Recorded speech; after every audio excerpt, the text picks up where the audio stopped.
Okay, so to first understand this Daoist metaphysical body, we need to break it down into structures and functions. So the structures we're going to keep with the cauldrons, the upper, the middle, and the lower, right? And then we're going to be able to feed a little bit more information into these structures as we go round and round, adding in the details. So to define first, what is a cauldron? Well, a cauldron is where you do inner alchemy or external alchemy. It's where you do alchemy, you mix up substances, and then kaboom, hopefully not, you get some kind of alchemical reaction when you're combining elements together. And if you look up the word cauldron, as I did, in Latin it is called a caldarium, and it means a hot bath. So this is really alluding to the fact that a cauldron is a container that contains some kind of aqueous fluid that when it is heated, it will produce alchemical interactions.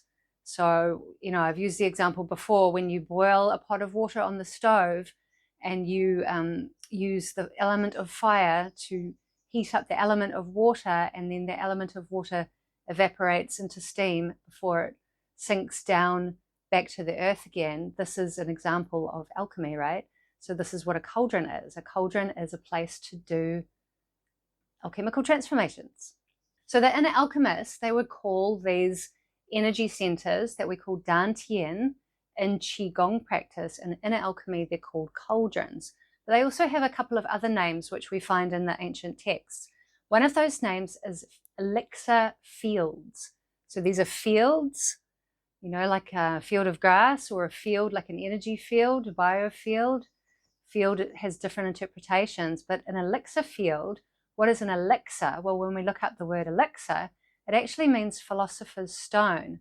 So this is basically another allusion to alchemy, but with another deeper meaning, which is, we know that the philosopher's stone is where the ancient alchemists would try and turn base metals into gold for the purpose of rejuvenation and immortality. So when we call these cauldron spaces fields, elixir fields, we're alluding to the fact that we're trying to turn this substances that we already have within and refine them into a greater substance that will then give us long life, rejuvenation, and immortality. So this is, you know, a poetic meaning, or an etymological meaning, really turned into a poetic understanding of what these energy centers are all about.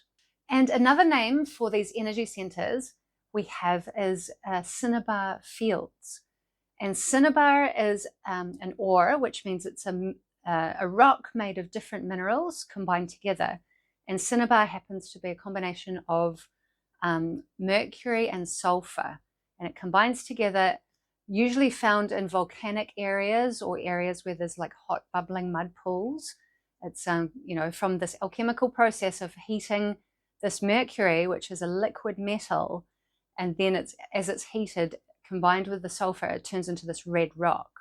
And in Chinese medicine, this red rock, because it is red, often in Chinese herbalism, they will take it literally, like, oh, it's red, so it will treat blood. Oh, it's green, so it will treat liver. Oh, it's this color, so it will do that. Or it looks like this eye, so it will treat the eyes. Like, that's how literal it is taken. Literally, it is taken. And so cinnabar is often, you know, an allegorical reference to alchemy as well, because when you extract the liquid mercury out of cinnabar, this is a part of the external alchemical process of trying to turn base metal mercury into gold.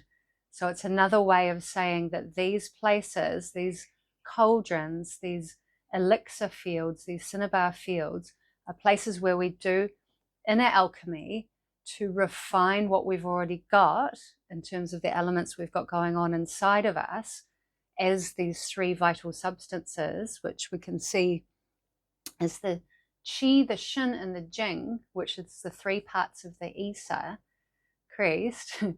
When we refine those substances within over a period of time in our alchemical cauldrons, we can therefore create this golden elixir. So elixir is the philosopher's stone, and the gold is refining those elements, refining that metal into gold. And that is what is known as the creation of the golden elixir, which I'm inspecting as really raising the Christ oil within.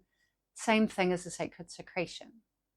And the really cool thing about comparing the Daoist information to the Sacred Secretion, raising the Christ oil within information, is that we can get a few more clues. Like, they say, oh, it's to create this golden elixir within.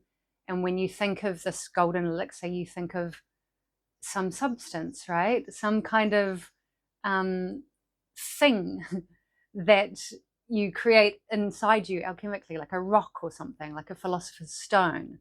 But actually, the Daoists are talking about, synonymous with as the golden elixir, is actually the cultivation of what is known as the red child. And the red child is the cultivation of the true self through a process over time, through stages of inner alchemy, in harmony with the solstice and the equinox, the crest, the solstice and the equinox, over seasons and cycles of time, harmonizing this inner alchemical process over stages of time to create an inner embryo, which turns into an inner infant, the baby Jesus, and that then turns into, over time, the true self that is closest to Tao, as a return to Tao, as a procedure of returning to Tao, returning to God, being the mystic, doing mysticism, returning to God. We therefore find our way back home to our true self. So the golden elixir isn't necessarily a sacred secretion, like it's a substance you can hold in your hand or find within yourself and, oh, that particle is it. It's actually a way to cultivate yourself, find your way back to your true self, which is the Christ, the Iosa Chriost within, is to find your way home to what you already are, you just forgot. So this is a way that we have to start really understanding the different poetic languages that we're going to encounter, which is, we've got the Chinese ancient recordings in Chinese, and then someone has transcribed that into different languages. We're using English, and then that gives us another conceptual language that is poetic, that we then have to try and decipher, decodify, to figure out the mechanics. And then when we run all of that back through, like the Bible codes, we can see that it all lines up when we start overlaying the different codexes or ciphers, such as the zodiac wheel. When that gets popped on there, it starts making more sense cosmologically in terms of the archetypes. So